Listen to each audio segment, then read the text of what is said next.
آج کا موضوع نہایت اہمیت کا حامل ہے، اور بالخصوص مجھ جیسے لوگوں کے لیے کہ جو کئی بار گناہوں کو چھوڑنے کی بھرپور کوشش کرتے ہیں، لیکن اس کے باوجود گناہوں کا سلسلہ چھوٹتا نہیں ہے۔ ایک دن، 2 دن، ہفتہ یا زیادہ سے زیادہ 10 دن، اس کے بعد وہی گناہ جس سے سچی توبہ کی تھی اور سچے دل سے اللہ تعالیٰ کی بارگاہ میں توبہ تائب ہوئے تھے کہ اب یہ گناہ دوبارہ نہیں ہوگا، دوبارہ اسی گناہ میں ملوث ہو جاتے ہیں۔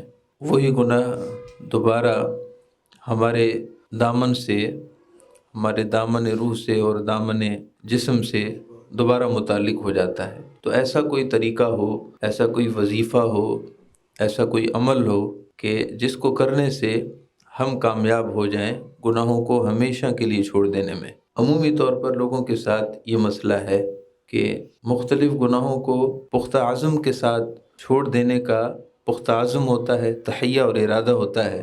دل کے کسی خانے میں خیال بھی نہیں گزرتا کہ دوبارہ میں یہ گناہ کر لوں گا یا دوبارہ مجھ سے یہ گناہ ہوگا، لیکن اس کے باوجود پھر وہی ہو جاتا ہے۔ کئی بار کی سچی توبہ کے باوجود کامیاب نہ ہو سکے تو اس کا کیا علاج ہے؟ اب ایسے گناہوں کی فہرست بھی تقریباً عمومی ہے، یعنی وہ خاص قسم کے گناہ ہیں جن سے عام طور پر پیچھا نہیں چھوٹتا۔ اگر نوجوان ساتھیوں کی اس کیٹیگری کو دیکھیں تو بدنگاہی عام ہے۔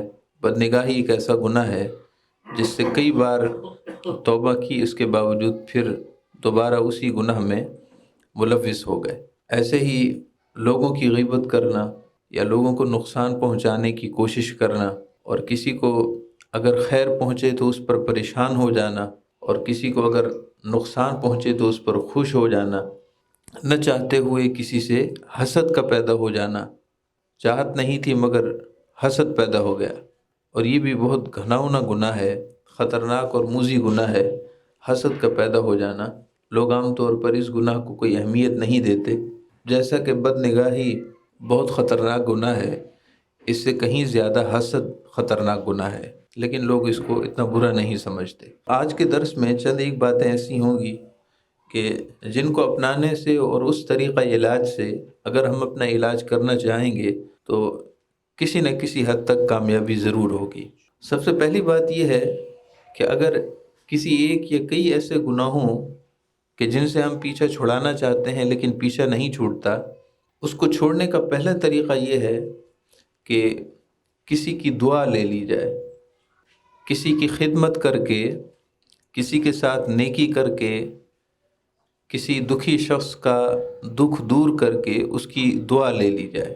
تو کسی کی دعا اللہ رب العزت کے ہاں اتنی مقبول ہوتی ہے کہ اللہ تعالیٰ اس اپنے بندے یا بندی کو اپنے ہاں سعادت مند بنا دیتا ہے، اور برسوں سے جو گناہ نہیں چھوٹتا تھا، اللہ تعالیٰ کی نگاہ رحمت، نظر رحمت اور نظر کرم کے صدقے اس گناہ سے جان چھوٹ جاتی ہے۔ مثلا ماں باپ کی دعا لینا، اس سے بہترین دعا نہیں ہے۔ اگر ماں باپ کی دعا ہو جائے تو شقی ازلی بدبخت، شقی ازلی بھی سعید ازلی ہو جاتے ہیں۔ وہ بد نصیب جن کے لیے بد نصیبی لکھی جا چکی ہوتی ہے، شقی ازلی جن کے لیے بد نصیبی اللہ کی طرف سے لکھی جا چکی ہوتی ہے، اگر ماں باپ کی دل سے دعا نکل جائے اور دل سے دعا ہو جائے، اللہ تعالیٰ اشقیاء ازلیہ کو، شقی ازلی کو، ازلی کا فیصلہ بدل دیتا ہے، اور اللہ تعالیٰ اس قضاء مبرم کو بدل کر اس بندے کے حق میں سعادت مندی اس کے لیے لکھ دیتا ہے۔ حضور سیدنا خواجہ خواجہ معین الدین حسن اجمیری سنجری چشتی رحمۃ اللہ تعالیٰ علیہ نے ایک بار ارشاد فرمایا کہ ایک فاسق اور بدکار نوجوان تھا، لوگ اس کے فسق اور گناہوں کی وجہ سے اس سے نفرت کرتے تھے، اس قدر فاسق تھا۔ آگے آ جائیں، آگے تشریف لے آئیں، جگہ ہے، درود پاک پڑھی۔ اللہم صلی وسلم وبارک علی سیدنا و مولانا محمد النبی الامی الحبیب العالی القدر العظیم الجاہ وعلی آلہ وصحبہ وبارک وسلم۔ حضور خواجہ معین الدین حسن اجمیری سنجری چشتی رحمۃ اللہ تعالیٰ علیہ ارشاد فرماتے ہیں کہ ایک فاسق اور بدکار نوجوان تھا، اور لوگ اس کے فسق اور بدکاری کی وجہ سے اسے نفرت کرتے تھے۔ اس کا انتقال ہو گیا۔ انتقال کے بعد کسی دیکھنے والے نے اسے خواب میں دیکھا کہ وہ جنت میں ہے۔ کسی دیکھنے والے نے اس فاسق کو دیکھا کہ وہ جنت میں ہے، نہ صرف جنت میں ہے بلکہ اللہ کی ایسی بیش بہا نعمتوں میں ہے کہ جہاں حجاج کرام، جنت کے جس حصے میں حاجی، حجاج کرام حاجی جنت کی نعمتوں سے لطف اندوز ہو رہے ہیں، وہیں وہ فاسق نوجوان جنت میں حاجیوں کی سنگت میں ہے۔ خواب دیکھنے والے کو بڑا تعجب ہوا، تو انہوں نے خواب ہی میں اس نوجوان سے پوچھا کہ اے نوجوان، تم دنیا میں تو بظاہر فاسق تھے، تمہارا کوئی ایسا عمل ہمیں تو نظر نہ آ سکا جو تمہیں جنت میں پہنچا دے اور ایسی عظیم و شان نعمتوں میں ہو کہ حاجیوں کے ساتھ ہو، اس کی کیا وجہ ہے؟ وہ کہنے لگا کہ میری بوڑھی ماں تھی، میری روٹین تھی، میرا طریقہ تھا کہ جب بھی میں گھر سے نکلتا تھا اپنی والدہ کے قدموں پر سر رکھ دیتا، میں اپنی والدہ کے قدموں پر سر رکھ دیتا اور کہتا کہ میری ماں میرے لیے دعا کر، میں بڑا گنہگار ہوں، اے میری ماں میرے لیے دعا کر۔ تو میری والدہ میرا سر اٹھاتی، اپنے قدموں سے سینے سے لگاتی اور اللہ کی بارگاہ میں یہ دعا کرتی، اے اللہ میرے بیٹے کو بخش دے، میرے بیٹے کو بخش دے اور اسے حاجیوں کا ثواب عطا کر، حاجیوں کی جزا عطا کر۔ تو وہ نوجوان کہنے لگے بس میرا عمل تو کوئی نہ تھا، مگر میری والدہ کی دعا اللہ پاک کی بارگاہ میں مقبول ہوئی اور اللہ تعالیٰ نے میری بخشش فرما دی۔ اور آپ یہ بھی ارشاد فرماتے ہیں خواجہ صاحب، خواجہ معین الدین چشتی اجمیری رحمۃ اللہ علیہ، کہ والدہ کی دعا کی یہ شان ہوتی ہے کہ جس طرح ایک ولی کامل، اللہ کا نیک بندہ ولی کامل، اللہ کی بارگاہ میں اس کی دعا جس درجے مقبول ہوتی ہے، والدین کی دعا، والدہ کی دعا اپنی اولاد کے حق میں اسی درجے میں قبول ہوتی ہے۔ والدہ کا اپنا عمل اس کی اپنی ذات کے ساتھ ہے، والدین کا اپنا عمل ان کی اپنی ذات کے ساتھ ہے، لیکن اولاد کے لیے ان کی دعا ولایت کا درجہ رکھتی ہے۔ تو گناہوں کو چھوڑ دینے کا پہلا طریقہ یہ ہے کہ کسی کی ایسی خدمت کریں، کسی کی اس طرح خدمت کریں، اس طرح دیکھ بھال کریں، کسی کو اتنا راضی کر دیں کہ اس کے دل سے دعا نکلے۔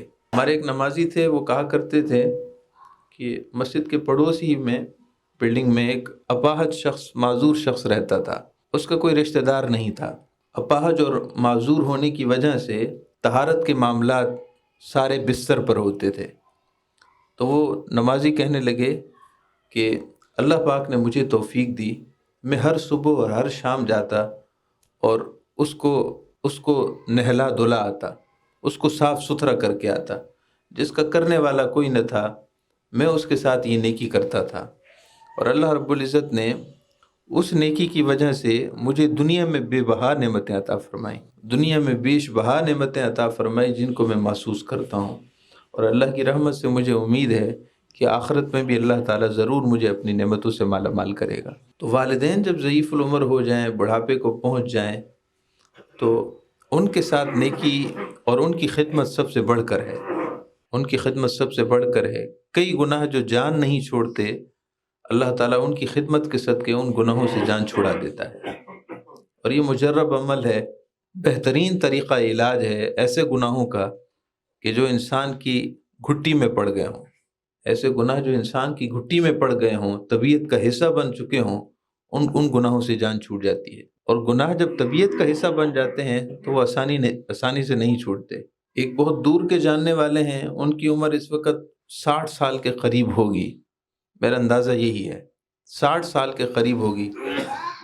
جوانی کی عمر سے شراب اور نشے کی دھت میں پڑے تھے، اور آج 60 سال کے ہو گئے، اس کے باوجود یہ عادت نہیں گئی۔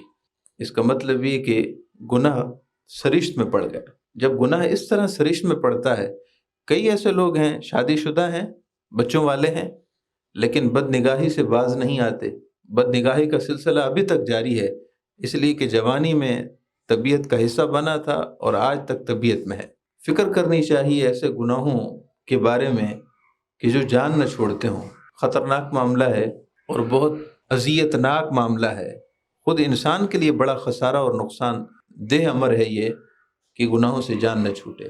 تو اس کا پہلا طریقہ علاج یہ ہے کہ کسی کی دعا لیں، آپ کسی کی دعا لیں، کبھی کسی مسافر کے ساتھ نیکی کر دیں، کوئی راہ چلتا ہوا ہو اور پتہ پوچھے تو خیر خواہی اور محبت سے اس کو پتہ بتا دیں، کوئی بوجھ لیے ہوئے ہو تو اس کے ساتھ اس کا سامان اٹھوا دیں، گھر تک پہنچا دیں۔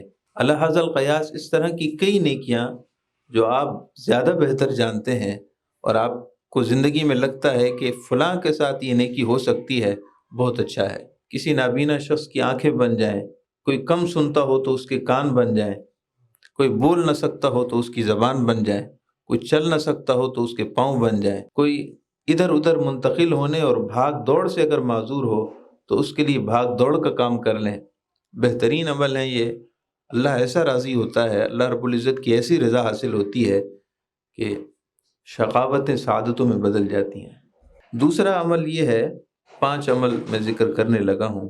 دوسرا عمل کہ گناہوں سے جان چھوٹے وہ یہ ہے کہ شعائر اسلام کی تعظیم و توقیر برقرار رکھیں۔ شعائر اسلام، اسلام کے شعائر، مسجد، قرآن شریف، انبیاء کرام، صحابہ و اہل بیت، اولیاء اور صلحاء، ان کی تعظیم و توقیر برقرار رکھیں۔ یہ شعائر اسلام ہے۔ سلطان محمود غزنوی رحمۃ اللہ علیہ جو ہمارے مجاہدین اسلام میں سے ہیں اور قرون اولیٰ میں سے ہیں، یہ خواجہ صاحب خواجہ معین الدین چشتی اجمیری رحمۃ اللہ علیہ فرماتے ہیں کہ سلطان محمود غزنوی رحمۃ اللہ علیہ کا انتقال ہوا، وصال ہو گیا آپ کا۔ کسی نے خواب میں آپ کو دیکھا، اپنی بیش بہا قربانیوں کے نتیجے میں آپ کو جنت میں عالی شان مقام پر دیکھا۔ پوچھنے والے نے پوچھا کہ آپ کے ساتھ کیا معاملہ ہوا؟ ارشاد فرمائے کہ اللہ تعالیٰ نے میری امیدوں سے بڑھ کر مجھے رحمتوں سے نوازا ہے۔ کہنے والے نے عرض کی کہ حضور کس عمل کی بدولت؟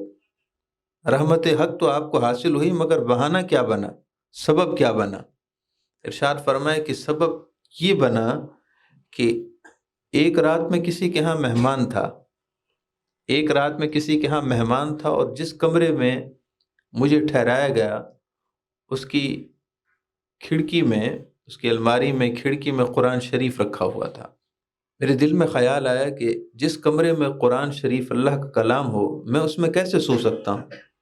ادب و احترام آپ اندازہ کیجئے کہ ہمارے خیر القرون کے لوگوں میں ادب کتنا تھا، اور آج ہم بے ادبی کی کس انتہا کو پہنچے ہوئے ہیں۔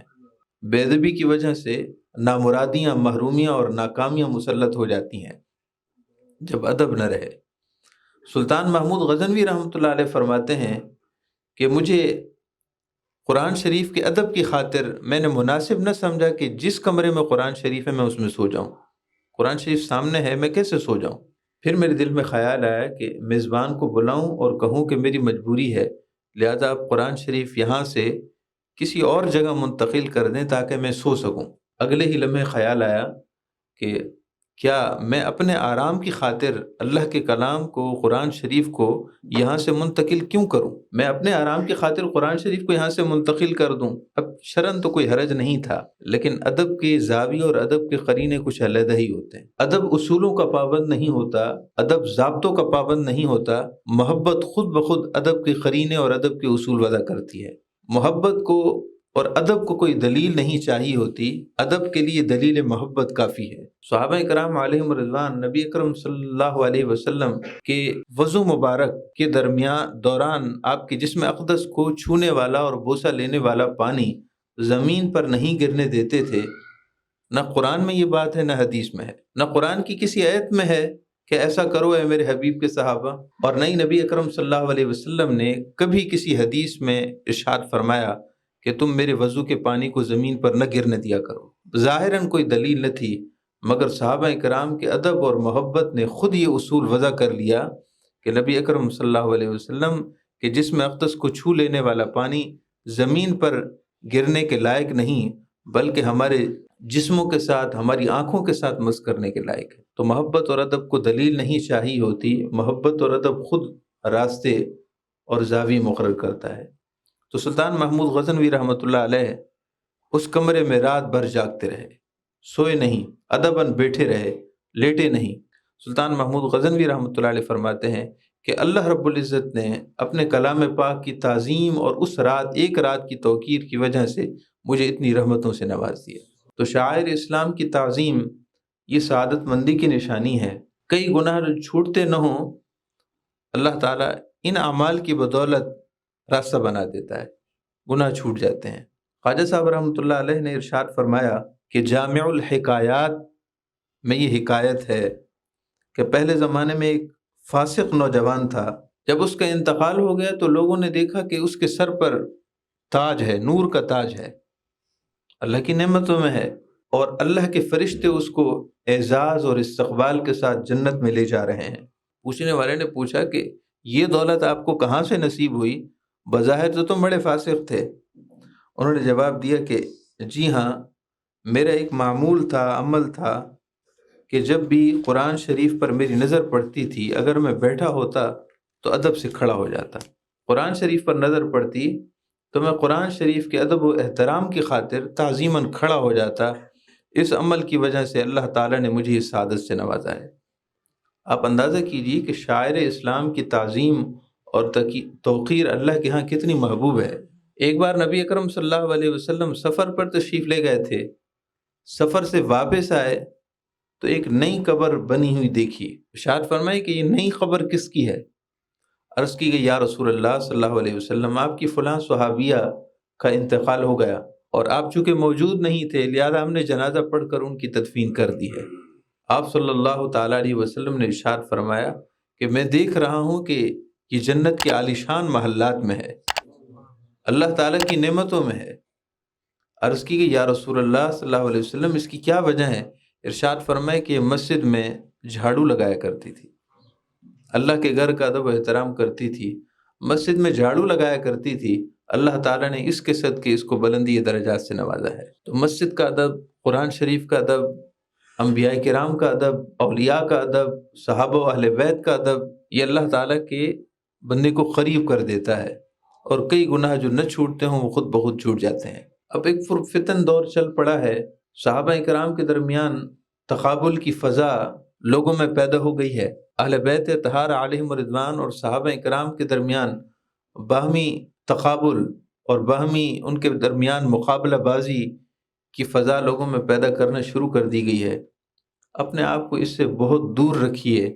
صحابہ کرام کے مراتب اپنی جگہ ہیں، ایسے ہی اہل بیت اطہار میں بھی مراتب ہیں، کوئی کسی سے افضل، کوئی کسی سے درجے میں زیادہ، مگر ہمارے لیے تو سبھی معزز ہیں۔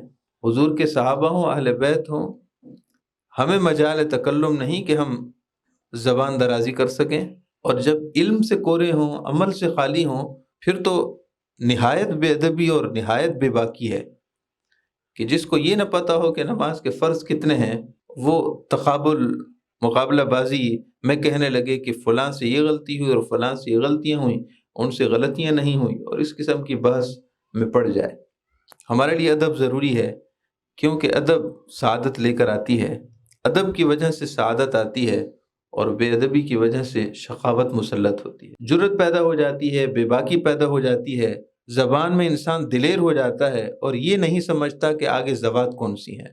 ایسے ہی ماں باپ کا ادب و احترام ہو، بڑے بہن بھائیوں کا ادب و احترام ہو، یہ ان اعمال میں سے ہے جو سعادت مندی کی طرف لے جاتا ہے۔ دو باتیں ہو گئیں، ایک یہ کہ دعا لینے کی کوشش کی جائے، دوسرا یہ ہے کہ شاعر اسلام کی تعظیم کا خیال رکھیں، اور تیسری یہ ہے کہ اللہ کی رحمت سے کبھی مایوس نہ ہوں۔ انسان کی فطرت ہے، ایک دفعہ گناہ ہوتا ہے ہم معافی مانگتے ہیں سچے دل سے، پھر وہی گناہ ہوتا ہے، پھر معافی مانگتے ہیں 3 دفعہ، 4 دفعہ، 5 دفعہ، 10 دفعہ، پھر دل میں یہ خیال آتا ہے کہ نہ جانے گناہ تو چھوٹ نہیں رہا، میں بار بار کس منہ سے معافی مانگوں۔ اس بات کو آپ ذرا توجہ سے سماعت کیجئے، میں کس منہ سے معافی مانگوں؟ کئی بار میں نے توبہ کی ہے پھر بھی وہی گناہ ہوئے ہیں، میں کس منہ سے معافی مانگوں؟ مایوسی پیدا ہوتی ہے، یہ مایوسی ہمارے قلب، ہمارے فکر کا نتیجہ نہیں ہوتا، بلکہ شیطان کی مداخلت ہوتی ہے۔ شیطان چاہتا ہے کہ بندے کو اپنے رب سے دور کر دے، تاکہ بندہ اللہ کی رحمت سے جب مایوس ہوگا تو گناہوں کی طرف پوری طرح مائل ہو جائے گا، یعنی وہ سوچے گا کہ گناہ تو چھوٹ ہی نہیں رہا، کئی بار توبہ کے باوجود بھی نہیں چھوٹا، اب کس منہ سے معافی مانگوں؟ معافی نہیں مانگتا اور گناہوں میں پھر پڑ جاتا ہے۔ اللہ کی رحمت سے کبھی مایوس نہ ہوں، اللہ کے فضل سے کبھی مایوس نہ ہوں۔ کتابوں میں ایسے ایسے بزرگان دین کے واقعات ہیں جو 40 سال تک گناہوں میں رہے، اور اللہ پاک کی طرف سے رحمت کا کوئی بہانہ ہوا تو اس وقت بھی انہیں سچی توبہ نصیب ہو گئی۔ کیا آپ کو صحابہ کرام کے ایسے واقعات نہیں معلوم کہ زندگی بھر کفر میں رہے، اسلام لانے سے پہلے زندگی بھر کفر میں رہے، مگر اللہ رب العزت کی جب رحمت سایہ فگن ہوئی تو آخری چند سانسوں میں اسلام قبول کیا اور میدان جہاد میں شریک ہو کر شہادت پائی اور ابدی سعادتوں سے سرشار ہو گئے۔ اللہ کی رحمت بہت بندے کے قریب ہوتی ہے، بندے کو چاہیے کہ کبھی مایوس نہ ہو، اللہ کی رحمت سے کبھی مایوس نہ ہو۔ بد نگاہی کی عادت نہیں چھوٹ رہی تو مایوس نہ ہو، کوشش جاری رکھیں۔ جو کوشش نہ کرے تو وہ ایک علیحدہ میٹر ہے، وہ تو بہت زیادہ مریض ہے۔